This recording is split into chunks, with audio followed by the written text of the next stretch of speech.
हामी के गर्छौं र कसो गर्छौं होइन सम्पूर्णलाई आह्वान गर्न चाहन्छु। म प्रवेश दाहाल लगायत हाम्रा टिममा साथीहरू आउनुभएछ, भास्कर घिमिरे, कुशल भेटवाल लगायत टिकाराम लिम्बू जस्ता व्यक्तिहरू। यी व्यक्तिहरू को हुन् त? यी व्यक्तिहरूले जिन्दगीभरि राजनीतिक दलको सदस्य लिएका छन्। यिनीहरू सडकमा आएका मान्छे हुन्। यदि सडकमा कसैले गोली हानेको हुन्थ्यो भने गोली लागेर मर्ने स्थिति हुन्थ्यो। हामी घाइते भएका छैनौँ। म फेरि सम्झन चाहन्छु, त्यो शहीद र घाइतेदेखि लिएर नेपाली आमालाई सम्झन चाहन्छु। तपाईहरूले देखेको सपना हामी जिउँदैछौँ। यदि हामी मरेर गएका थियौँ भने सपना पूरा नहुन सक्थ्यो, तर नेपाली जनता जिउँदैछन् र जेनजी पुस्ता जिउँदैछ। त्यसो भएको हुँदा सम्पूर्ण नेपाली जनताहरूलाई भन्न चाहन्छु, तपाईहरू नडराउनुहोस्। परिवर्तन हामीले ल्याएको हो। तपाईहरूलाई अझै पनि भन्न चाहन्छु, कसैले कसैलाई च्यालेन्ज नगरौँ, कसैले कसैलाई रुष्ट नबनाऊ। सबैजना यो देश हाम्रो हो। हामीले हाम्रा माग र एजेन्डाहरू राख्न पाउनुपर्छ।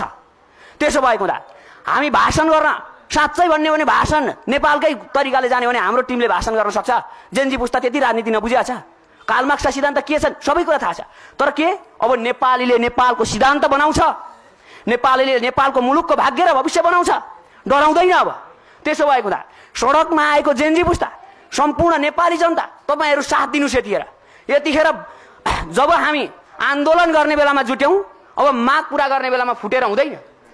त्यसो भएको हुँदा यो अझै पनि भन्न चाहन्छु, फेरि कुनै राजनीतिक दलको दबावमा होइन यो कार्यक्रम। कसैले पनि केही गर्न नसकोस्। आज राजनीतिक दलका कारणले आएको यो होइन, यसरी आउनु परेको होइन।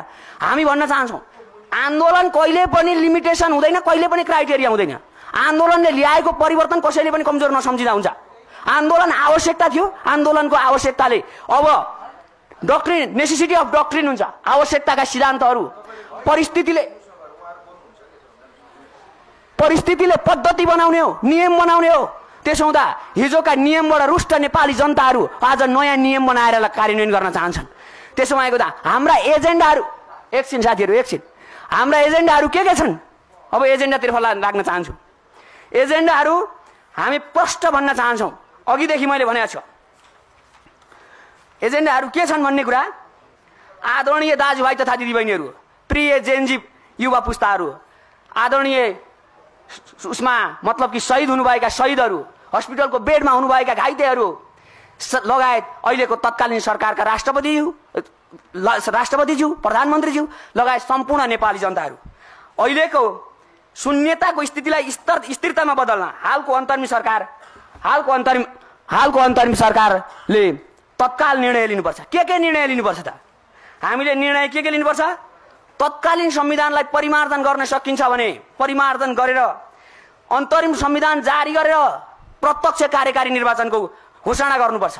हामीले यदि संसदीय मुद्दा मानेको हुन्थ्यो भने आन्दोलन केका लागि गर्नु पर्थ्यो? त्यसो भएको हामी संविधान नमान्ने भन्नाले होइन, यो संविधानको सरकार गठन प्रक्रिया, यो संविधानले देखाएका जुन विधि र पद्धतिहरू हामी मान्दैनौँ, तर संविधानै मान्दैनौँ भन्न मिल्दैन। त्यसो भएको हुँदा यो संविधानलाई हामीले जगमा टेकेर अब हामीले ती सरकार गठन प्रक्रियाहरू अहिलेको अन्तरिम सरकारले लिनुपर्छ। अन्तरिम सरकारले निर्णय लिनुपर्छ। जनताको पक्षमा किन निर्णय लिँदैन? फेरि अर्को कुरा के छ? तत्कालीन आन्दोलनको अवस्थालाई उग्र बनाउन सरकारले निरङ्कुशता साधेकाले तत्कालीन सरकार पक्षलाई उच्च स्तरीय छानबिन आयोग गठन गरी तत्कालीन सरकारलाई कारबाही गर्नुपर्छ। अर्को कुरा के छ? प्रदेश खारेजीको माग नेपाली जनताको हो। यहाँ कसले के माग राख्छ सँगको सरकारको विषय होइन। आन्दोलनका सडकमा उठेका मुद्दाहरूदेखि लिएर नेपाली जनताले चाहेका मुद्दाहरू सम्पूर्णले पेश गर्नुपर्छ। त्यसो हुँदा प्रदेश खारेजीको माग नेपाली जनताको माग रहेको हुँदा तत्काल खारेज गर्नुपर्छ। अर्को कुरा के छ फेरि? 4 नम्बर बुँदामा 2047 सालपछि सार्वजनिक पदधारमा रहेका सम्पूर्ण आरोपीलाई उच्च स्तरीय छानबिन आयोग गठन गरी तत्काल सजाय र प्राप्त सम्पत्ति राष्ट्रियकरण गर्नुपर्छ। आज धेरैजना व्यक्तिहरू इमोसनल पार्न खोजिरहेका छन् राजनीतिक दलका कार्यकर्ताहरूले, यो देश सके भनेर। देश सकिएको छैन। देशमा जनता छन् र देशको भूमि छ। देशको सार्वभौम सत्ता, स्वाधीनता, इमान्दारिता तरिकाले अगाडि बढ्छ देश। त्यसो हुँदा हामी विधिको शासन मान्छौँ भने विधि बनाएर भए पनि विधिको शासन मान्छौँ। त्यसो हुँदा अहिलेको विधि र पद्धतिमा हामी यो कुरालाई संशोधन गर्ने हो कि आन्दोलनकारीले केही पनि व्याख्या गर्न चाहँदैन? एकछिन साथीहरू, आन्दोलनकारीहरूले केही पनि व्याख्या गर्न चाहँदैन। आन्दोलनकारीले माग राख्ने हो र माग पूरा हुनुपर्छ अहिलेको सरकारले। अर्को कुरा के छ? संवैधानिक आयोगका पदाधिकारीलाई नियुक्ति गर्दा राजनीतिक दलको दबाव नभई स्वच्छ प्रतिस्पर्धाबाट गर्नुपर्छ।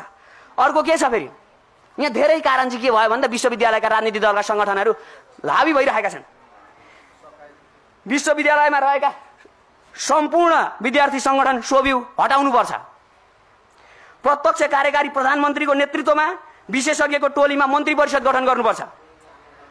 9 मा अहिले जुन तरिकाले आन्दोलनको समयमा भएका घटनाहरू सीसी क्यामेरा फुटेजमा बाहिरिएको छ यो घोर आपत्तिको विषय छ। किन आपत्तिको विषय छ? यो किन आपत्तिको विषय छ भन्दाखेरि अहिलेको तत्कालीन आन्दोलनमा को आयो भन्दा कोठाभाडा बस्ने साधारण मान्छे आयो। आज भरेबाट कोठाभाडा नपाउने स्थिति भइसकेको छ विद्यार्थीहरूको। प्राय गाउँका किसानका सन्तानहरू मजदुरका सन्तानहरू आएर यो आन्दोलन सफल पारेको। त्यसो हुँदा कसैले कसैलाई राजनीतिक दलको दबावमा आएर आज उत्तेजना नपारियोस्। भिड अब हामी सडकमा आउन चाहदैनौँ तर सडकका मागहरू अब सम्बोधन गर्न चाहन्छौँ। हामी सम्माननीय प्रधानमन्त्रीज्यू, माननीय गृहमन्त्रीज्यू, माननीय अर्थ मन्त्रीज्यू, माननीय भौतिक पूर्वाधार मन्त्रीज्यू लगायतका व्यक्तिहरूसँग हामी भेट्न चाहन्छौँ। हाम्रा मागहरू सुन्नुपर्छ। हामी सरकार गठन गर्ने बेलामा मतलब के आइपुग्न पाएनौँ। लगभग हामी विराटनगरमा आन्दोलन गरेका थियौँ तर हाम्रा माग र एजेन्डाहरू तत्कालीन नेपाली समाजले हामीलाई फोन गरेर भनिराख्नु भएको छ यो कुराको माग उठ्नु पर्यो, यो कुराका मागहरू लाग्नु पर्यो, यो कुराका मागहरू सुनिनु पर्यो। माग सुनाउन सक्दैनस् भने के का निम्ति सडकमा गइस्? सडकमा के का निम्ति गइस्? तँलाई कसले पठायो सडकमा? एउटा कुरा फेरि भन्न चाहन्छु। एउटा कुरा के भन्न चाहन्छु भने अर्को कुरा के छ भनेदेखि यो सडकमा आन्दोलन गर्न सक्ने मान्छेहरूले माग पनि पूरा गर्न सक्नुपर्छ। त्यसो हुँदा हामी माग पनि पूरा गर्न सक्छौँ र माग लिएर आएका हौँ। त्यसो हुँदा हामी तण्ड वितण्ड गर्ने, हामी विभाजित गर्ने, कसैलाई आरोप प्रत्यारोप गर्ने भन्दा पनि हामी सम्पूर्णसँग संवाद गर्न चाहन्छौँ। आउनुहुन्छ, आउनुहोस्, सहकार्य गरौँ। भिजनमा मतलब कि एउटा डिसिजन लिउँ कि त कम्पेरिजन मतलब यो स्थितिलाई सुधार गर्नुपर्छ भने जेनजी पुस्ता एक हुनुपर्छ। आन्दोलन गर्ने बेलामा जुट हुने अनि माग पूरा गर्ने बेलामा फुट हुने भन्छ नि यिनीहरूले। यो अघिल्लो पुस्ताले त भन्छ यो देशको स्थितिलाई अझै बिगार्न पाए हुन्थ्यो भने। राजनीतिक दलको दबाव र आएर प्रकापमा धेरै सम्मेलन हुन थालिसकेका छन्। यस्ता सम्मेलनहरू आपत्तिजनक छन्, घोर भत्सना छ। त्यसो हुँदा परिवर्तन आएको हो, आन्दोलन गरेकै हो, आन्दोलनले परिवर्तन ल्याएकै हो। त्यसो हुँदा यहाँ कसलाई कारबाही गर्ने र कसलाई के गर्ने होइन। तत्कालीन सरकारलाई कारबाही गर्नुपर्छ, तत्कालीन सरकारका पदाधिकारीलाई कारबाही गर्नुपर्छ। यहाँनिर जेनजी पुस्ताको आन्दोलनकारीलाई आजसम्म विश्वको इतिहासमा कसलाई कारबाही भएको छ? अवस्था परिवर्तन गर्न चाहन्छ, व्यवस्था परिवर्तन होइन यो जेनजी पुस्ता। त्यसो हुँदा जेनजी अथवा जेनसी मतलब जेनेरेसन चेन्ज, लिडरमा जेनेरेसन चेन्ज हुनुपर्छ। त्यसो भएको हुँदा विधि र पद्धतिलाई नियमन गरेर नियम बनाएर विज्ञको टोली मार्फत नियम बनाएर अगाडि बढ्नुपर्छ। अब आन्दोलनकारीका मागलाई सम्बोधन गर्नका निम्ति आन्दोलनकारी तत्पर छ र आन्दोलनकारी माग गर्छ। अब सडकमा जान चाहँदैन तर त्यो सडकको टाटाले हामीलाई नसरापोस्। त्यो शहीद किन भयो? यदि शहीदका सपनाहरू पूरा गर्नका निम्ति हामी पनि शहीद हुनुपर्छ भने, यदि घाइतेका सपना पूरा गर्न हामी पनि घाइते हुनुपर्छ भने हामी तयार छौँ। तर हाम्रा माग र एजेन्डाहरू कुनै पनि तरिकाले पछाडि हट्ने पक्षमा छैनौँ। हामी कुनै भूगोललाई प्रतिनिधित्व गर्ने पक्षमा छैनौँ। हामी कुनै उसलाई समग्र देशलाई आज धेरैजना व्यक्तिहरू को पक्षधर के पक्षधर होइन। नेपाली जनता पक्षधर, नेपाली आमा पक्षधर, नेपालको भूमि पक्षधर, नेपालको सार्वभौम सत्ता पक्षधर, नेपालको स्थिति पक्षधर। आज धेरैजना व्यक्तिहरूले के भन्नुहुन्छ? आज के कुरा गरिरहनु भएको छ भने आन्दोलन त कसले फन्ड पो दिएछ, आन्दोलन त के पो भएछ, के को फन्ड? सर्वसाधारण किसानका छोराछोरीहरू, सर्वसाधारण व्यक्तिहरू सडकमा आएर हामीले कोठाभाडा तिर्ने, घरबेटीलाई कोठाभाडा तिर्ने पैसाहरू, गोजीका पैसाहरू खर्च गरेर हामीले आन्दोलन गरेका हौँ। हामीसँग अहिले स्थिति साँच्चै भन्ने हो भनेदेखि अहिले म यो सफा लुगा लाएर आउने स्थितिमा पनि थिइनँ तर बाध्यताले यो आज चाहिँ राम्रै कपडा लाएर जाउँ न त भनेर मात्रै हो। होइन भने आन्दोलनकारीका मागहरू किन पूरा गर्न सकिँदैन? आन्दोलनकारीले माग राख्छ। आन्दोलनकारी कसरी अब हो भन्ने होइन, अब जसरी हुन्छ परिवर्तन गर्नुपर्छ र जसरी हुन्छ प्रत्यक्ष कार्यकारीको निर्वाचन गर्नुपर्छ। यहाँ हेरेर बसेर हुन्छ? आन्दोलनकारीले यो नियम मानेको थियो भने किन आन्दोलन गर्नु? घर बसेर सुत्ता भइहाल्थ्यो नि। तर के आन्दोलनकारीले माग राखिसकेपछि आन्दोलनकारीले पूरा गर्छ र हामीलाई संवादमा बोलाउनुपर्छ। कुनै पनि कुरा कोठामा लुकाएर हुँदैन। हामी छौँ नि, जिउँदैछौँ हामी जिउँदैछौँ। त्यसो हुँदा जिउँदा मान्छेले जिउँदाका मतलब अहिलेको नेपाली समाज त्यो शहीदले देखेको सपना पूरा गर्न चाहन्छौँ। शहीदले देखेको सपना यो तरिकाको अहिलेको तण्ड वितण्ड होइन। यहाँ धेरैजना व्यक्तिहरू यो पक्षधर त्यो पक्षधर, हामी कोही पक्षधर होइनौँ, नेपाली जनता पक्षधर हौँ। हामी कोही व्यक्तिलाई बोकेर हिँड्दैनौँ, देशलाई बोकेर हिँड्छौँ। हामी कसैका व्यक्तिका निम्ति होइन, हामी यो देशको भूमिका निम्ति हो। त्यसो भएको हुँदा सम्पूर्ण पत्रकारहरूलाई भन्न चाहन्छु, तपाईँहरूले वास्तविक रियल जेनजीहरू, घाइतेहरू, त्यो अहिले मैले धेरै कुराहरू राख्नु छ। अर्को कुरा के छ भनेदेखि अहिलेको तत्कालीन सरकारले आज हामीले फेरि यस्तो हुन्छ यो स्थितिमा अहिले बोल्ड निर्णय लिन सकिएन भने आज निर्णय गर्न सकिएन, रात गए अग्राख पलाउँछ, न्याउरी मरे पछुतो भने जस्तो आज निर्णय गर्न नसके भोलि जनताको स्थिरतामा कसरी परिवर्तन आउँछ, जनताको अवस्थामा कसरी सुधार आउँछ। त्यसो भएको हुँदा सबैजनाले के हो भनेदेखि यो पत्रकारको मिडिया मार्फत हामी भन्न चाहन्छौँ तपाईहरू हाम्रो साथी हो, हामी तपाईहरूसँग संवाद गर्न चाहन्छौँ, तपाईहरूका विचारहरू सुन्न चाहन्छौँ र हामी भन्न चाहन्छौँ देशले परिवर्तन चाहेको छ, मुलुकले परिवर्तन चाहेको छ। हामी डेमोक्रेसी पक्षधर हो, हामी डेमोक्रेसी पक्षधर हो। डेमोक्रेसी पक्षधरले के भन्छ? People power, people choice, people voice, यी कुराहरू हामी भन्छौँ। त्यसो हुँदा डेमोक्रेसीले परिवर्तन ल्याएको हो, तर अवस्था परिवर्तन। अब दुई तिहाईको मतलब कि आज राष्ट्रपतिबाट विज्ञप्ति जारी भएछ, अलिकति चाहिँ मलाई दुःख लागेको छ। त्यो विज्ञप्तिमा भनिएको छ अब संविधानको रक्षा गरियो। संविधानको रक्षा होइन, देशको रक्षा गर्छन् नेपाली जनताले। संविधानका विधि पद्धति बनाएर अगाडि बढ्छन् नेपाली जनता। विधि भन्दा पछाडि त किन जान्छन्? तर विधि बनाउने कुरामा के हुन्छ, अहिलेको विधिले मुलुकको परिवर्तन गर्न सक्दैन। यो कुरा जहाँ बोल्नुपर्छ, जहाँ गर्नुपर्छ हामी तयार छौँ, जहाँ बोल्नुपर्छ, जहाँ बोलाइन्छ तयार छौँ, तर हामी कसैलाई विरोध गर्दैनौँ। तर के चाहिँ भनेदेखि नेतृत्व लिएर गइसकेपछि नेतृत्वले तुहाउन चाहिँ पाउँदैन, माग र मुद्दाहरू तुहाएर चाहिँ अगाडि बढ्न पाउँदैन। परिस्थितिले शून्यता छ। हामी के भन्छौँ? नेपाल अहिले दुःखमा छ। नेपाल भूमिले शान्त चाहन्छ, मुलुकले परिवर्तन चाहन्छ, जनताले अवस्था परिवर्तन चाहन्छन्। त्यसो भएको हुँदा आज हामीलाई भनिरहेका छन्, हामीलाई गाउँ र बस्तीबाट फोन आइरहेको छ, तपाईहरू सडकमा आन्दोलन गर्नुभयो, अब गाउँ परिवर्तन हुँदैन, गाउँमा त आन्दोलनै भएन त भनिराख्नुहोस्। ढुक्क हुनुहोस्, परिवर्तन गाउँदेखि सहरसम्म हुन्छ।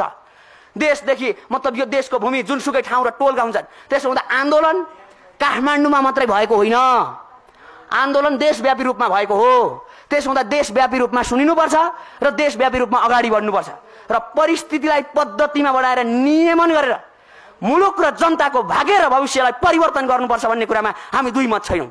त्यसो हुँदा हामी न त धर्म विरोधी हौँ, न त जात विरोधी हौँ, न त कुनै व्यक्ति विरोधी हौँ, न त कुनै मतलब के अहिलेको स्थितिमा सम्पूर्ण नेपाली हामीले फेरि आह्वान गर्ने गरेका छौँ। हामीले के आह्वान गर्ने गरेका छौँ?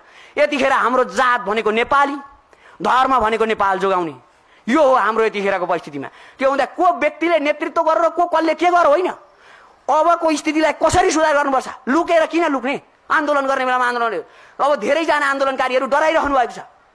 आन्दोलनकारीहरू के भन्नुहुन्छ? अब हामीलाई कारबाही पो हुने हो कि? मलाई फोन गर्नुहुन्छ, हामीलाई फोन गर्नुहुन्छ, हाम्रा साथीहरूलाई फोन गर्नुहुन्छ। हामी दुई चारजना आएर हामीलाई पदको लोभमा हामीलाई कसैले केही दिन्छ भनेर होइन। हामीले सडकमा आन्दोलन गरेका थियौँ र सडकको आन्दोलनको भागीदारी हामी पनि माग पुरा गर्नुपर्छ भनेर हामी आएका हौँ। त्यसो हुँदा हाम्रो परिस्थितिलाई पद्धतिमा परिवर्तन गरेर जनताको भाग्य र भविष्यलाई, जनताको अवस्थालाई यहाँ आज बहुदलीय हटाउँछन् कि? बहुदलीय हट्दैन, तर बहुदलीय नहटे पनि यस्तो पद्धति रहँदैन। अब फेरि अर्को अनुरोध गर्न चाहन्छु। अर्को अनुरोध के गर्न चाहन्छु? नेपाली सेनाले कब्जा गरेका ती नेताहरूलाई आज किन छोडिँदैछ? अनुसन्धानका निमित्त तत्कालै गृह मन्त्रालयबाट निर्णय हुने हो कि राष्ट्रपति कार्यालयबाट निर्णय हुने हो? तत्काल अनुसन्धान गर्नका निम्ति उसमा चलाइयोस्, कुन चाहिँ छ ठुलो जेल त्यसैमा हालियोस् र अनुसन्धान गर्न सुरु गरियोस्। तिनीहरूलाई किन छोड्ने? अप्ठ्यारा राखिसकेपछि, घर भत्काइसकेपछि आज धेरैजना व्यक्तिहरूलाई यिनै नेतालाई स्वीकारेर जानुपर्छ। यिनै नेता हुन् हाम्रा भगवान। जनताले जे चाहन्छ, जनताले के चाह्यो? मुलुकको परिवर्तन चाहियो, स्वतन्त्रता चाहियो, फ्रिडम चाहियो, भ्रष्टाचार जिरो करप्सन चाहेको होइन। अनि फेरि तिनै भ्रष्टाचारीलाई ल्याउने? त्यसो भएको हुँदा हामी भन्न चाहन्छौँ, हामीले कुनै पनि स्वार्थ लुकाएर हामी कुनै पनि उसमा आएका होइनौँ। आज किन प्रेस मिट गरे त यिनीहरूले? दुई चारजना बसेर, दुई चारजना होइन, हामी सडकको प्रतिनिधिका रूपमा, सडकको आन्दोलनका पदाधिकारी मतलब कि पद्धतिको रूपमा हामी कोही नेतृत्व होइन। प्रष्ट हुनुहोस् है तपाईँहरू। हामी नेतृत्व गरेर के नलाउँला के नखाउँला भनेर हामीलाई कसले पैसा दियो? अघि भनेको छ, हाम्रा कोठा भाडा तिर्ने पैसा चाहिँ हामीले जोगाएर यता आन्दोलनमा लागेका छौँ। भोलि यहाँबाट फर्केर गइसकेपछि घरबेटीले पैसा तिर्न सकेन भने निकालिदिन्छ। यस्तो स्थितिमा युवाले नेतृत्व गरेर राखेको। त्यसो हुँदा हाम्रो आन्दोलन कसरी सफल भयो? आन्दोलन जेनजीले नेतृत्व गर्यो, नेपाली जनताले साथ दिए अनि आन्दोलन सफल भएको। त्यसो हुँदा यसलाई नेपाली जनताले जस्तो अवस्था नेपाली जनताले यो प्रत्यक्ष कार्यकारी निर्वाचनको माग गरिरहेका छन्। त्यसो हुँदा प्रत्यक्ष निर्वाचनको कार्यकारीको पदाधिकारीको माग गरेको हुँदा यो कुरा पारित हुनुपर्छ। अर्को कुरा के छ भनेदेखि यहाँनेरि हामी कुनै भूगोलको परिवर्तन उलेर कुनै होइन, तर हामीले अब चाहिँ माग चाहिँ पुरा गर्नुपर्छ। र हामी के भन्छौँ भने अब हामी वार्तामा आउन चाहन्छौँ, हामी संवाद गर्न चाहन्छौँ, हामी एक अर्कामा सम्मत गरेर अगाडि बढ्न चाहन्छौँ। हाम्रो स्वतन्त्र आजसम्म यहाँनेरि आएका साथीहरू कुनै पनि व्यक्तिले राजनीतिक दलको संगठन लिएर आए सदस्यता लिएको रहेछ भने यी व्यक्तिहरूलाई मसँग हिँडिरहेका होइन, हामी सबै यो ठाउँ देश छोडेर हिँड्न चाहन्छौँ। देशमा परिवर्तन चाहेको गरिब दुखी निमुखा किसान सुकुम्बासी मजदुर यी व्यक्तिहरूले देशको परिवर्तन चाहेका छन्। आज सडकमा आउने पनि तिनैका सन्तान हुन्। आज धेरैजना व्यक्तिहरू यस्तो सुकुम्बासी बस्तीहरूमा बसेर एउटा खाट पनि नभइकन सुतिरहेका छन् हस्पिटल। कतिजना व्यक्तिहरू खुट्टाको गोली लागेर बसिरहेछन्। हामी भन्न चाहन्छौँ ती व्यक्तिहरूसँग पनि हामी भेट्न चाहन्छौँ, हस्पिटलको उसमा पनि भेट्न चाहन्छौँ। आज सरकारले निर्णय गर्नुपर्छ। आज गरेको निर्णयले, आज तत्कालीन यो अन्तरिम सरकारले गरेको निर्णयले भोलिको मुलुकको भाग्य र भविष्य जनताको अवस्थामा सुधार ल्याउनुपर्छ। जहिले पनि मैले भनेको छ जनताको अवस्था नसुध्रिउन्जेल, जनताको पद्धति नसुध्रिउन्जेल अवस्थामा परिवर्तन आउँदैन। त्यसो हुँदा यहाँ जहिले तैले एलिड वर्गले शासन गरो, जहिले तैले यहाँनिर चाहिँ शासक वर्ग चाहिँ ठुला धनी गरिब भए, आज केही कुरा होइन। तर यो सरकारले यी निर्णयहरू तत्कालको तत्काल प्रत्यक्ष निर्वाचनको निर्माण कसरी गर्न सकिन्छ, संविधान के कति के होइन, आन्दोलनकारीका माग हुन् र आन्दोलनकारीले विधि र पद्धति अनुसार अगाडि बढ्न चाहन्छ र विधि र पद्धति अनुसार आन्दोलन भएको पनि होइन र प्रत्यक्ष निर्वाचनको माग गर्छ र संविधान अगाडिका संविधानका ती कुराहरूलाई सम्बोधन गर्दै अगाडिका संविधानका सम्पूर्ण कुराहरू भन्दा पनि अब सरकार गठन प्रक्रियामा चाहिँ हाम्रो अघिल्लो संविधानमा चाहिँ जुन प्रदेशका कुरा जुन कुराहरू छन् त्यहाँ चाहिँ हामीलाई त्रुटि छ। ती त्रुटि भएका आधारमा त्यो संविधानलाई संशोधन गरेर हुन्छ, विशेषज्ञको टोली बनाएर हुन्छ, कसरी हुन्छ संविधान संशोधन गर्ने अवस्था छैन। तर अन्तरिम संविधान जारी गरेर अहिले तत्कालीन अवस्थामा गर्नु, रात गए अग्राह पलाउँछ भन्छन्, त्यो भएको हुँदा तत्कालीन अवस्थामा सुधार गर्नुपर्छ। र अरू कुरा एक दुईवटा कुरा म भन्न चाहन्छु। युवा कसैको दौराको फेर समातेर अगाडि बढ्ने पक्षमा थिएन र छैन, आफै अग्रसर भएर यो आन्दोलन गरेको हो। र भन्न चाहन्छौँ हामी यदि साँच्चै सक्छ भने लगोस्, सबैलाई जेल बनाओस्, अनुसन्धान गरेर व्यक्तिहरूलाई हाल्न ठिक परेछ जेलमा सरकारले। तत्काल ती भिडियो फुटेजहरू सार्वजनिक गर्न बन्द गरियोस्। मान्छे फ्रस्ट्रेसनमा गइसक्यो, मान्छे झुड्निन थालिसक्यो। देशको परिवर्तन गरेर मर्नुपर्ने बाध्यता कुन पद्धतिले जनाउँछ? देशको परिवर्तन गरेर कुन देशमा मान्छे मर्न बाध्य हुनुपर्छ? त्यसो हुँदा परिवर्तन चाहेको नेपाली जनताले, परिवर्तन चाहेका नेपाली आमाले, सम्पूर्ण नेपाली आमाहरूलाई अनुरोध गर्न चाहन्छु, भन्न चाहन्छु, तपाईँहरूले देखेको सपना, तपाईँहरूका छोराछोरीले देखेको सपना पुरा हुनेछ र हामी तत्काल यो सरकारसँग संवादमा जान चाहन्छौँ र विधि र पद्धति अनुसार बनाएर विधि र पद्धति अनुसार अगाडि बढ्न चाहन्छौँ। र अन्तरिम सरकारले निर्णय गर्नुपर्छ। आन्दोलनकारी नेपाली जनता, जेन्जी पुस्ता, सम्पूर्ण यो भूगोल भूमि, यो सार्वभौम सत्ता, स्वतन्त्रता, स्वाभिमान, यी सम्पूर्ण कुराहरू जुन राजकीय सत्ता जस्ता यी अराजकतालाई चाहिँ हटाउनुपर्छ। अराजकता हटाउनका निम्ति र भ्रष्टाचार हटाउनका निम्ति र विविध पद्धतिहरूलाई हटाउनका निम्ति यो आन्दोलन भएको हो। र यो आन्दोलन भएका कारणले अब नेपाली जनताले यो जेन्जी पुस्तालाई साथ दिएर अहिलेको तत्कालीन अवस्थामा अब यो निर्णय गरेर जनताको पक्षमा निर्णय गर्नुपर्छ, भित्रभित्र लुकेर। अस्ति म भन्न चाहन्छु, कुनै पनि मिटिङहरू देशको यो जेन्जी पुस्ताले गरेको एउटा मिटिङमा हामी दुःख माग्न चाहन्छौँ। के भने त्यो अनलाइन मिटिङमा मिटिङ गरियो, जो पायो त्यसले त्यो मिटिङ हेऱ्यो, जो पायो त्यसले त्यो मिटिङलाई गर्यो। त्यसो हुँदा त्यो पद्धति अलिकति सुधारेर अगाडि बढ्न जरुरी छ र सम्पूर्ण नेपाली जनताका माग सम्बोधन गर्न जरुरी छ। देशव्यापी रूपमा नेपाली जनताका मागहरू के हुन् भनेर ल्याउन जरुरी छ र मुलुकको परिवर्तन गर्न जरुरी छ। त्यसो भएको हुँदा पत्रकार हाम्रो एकजना साथीले अब केही कुरा राख्नुहुन्छ र हामी यो भन्नाले हामी माग पूरा गर्न आएका हौँ, हामी कुनै तण्ड मितण्ड मचाउन आएका हौँ र परिवर्तन गर्न चाहन्छौँ। र एकजना साथीले अझै बोल्न बाँकी नै छ र कुरा राख्नुहुन्छ।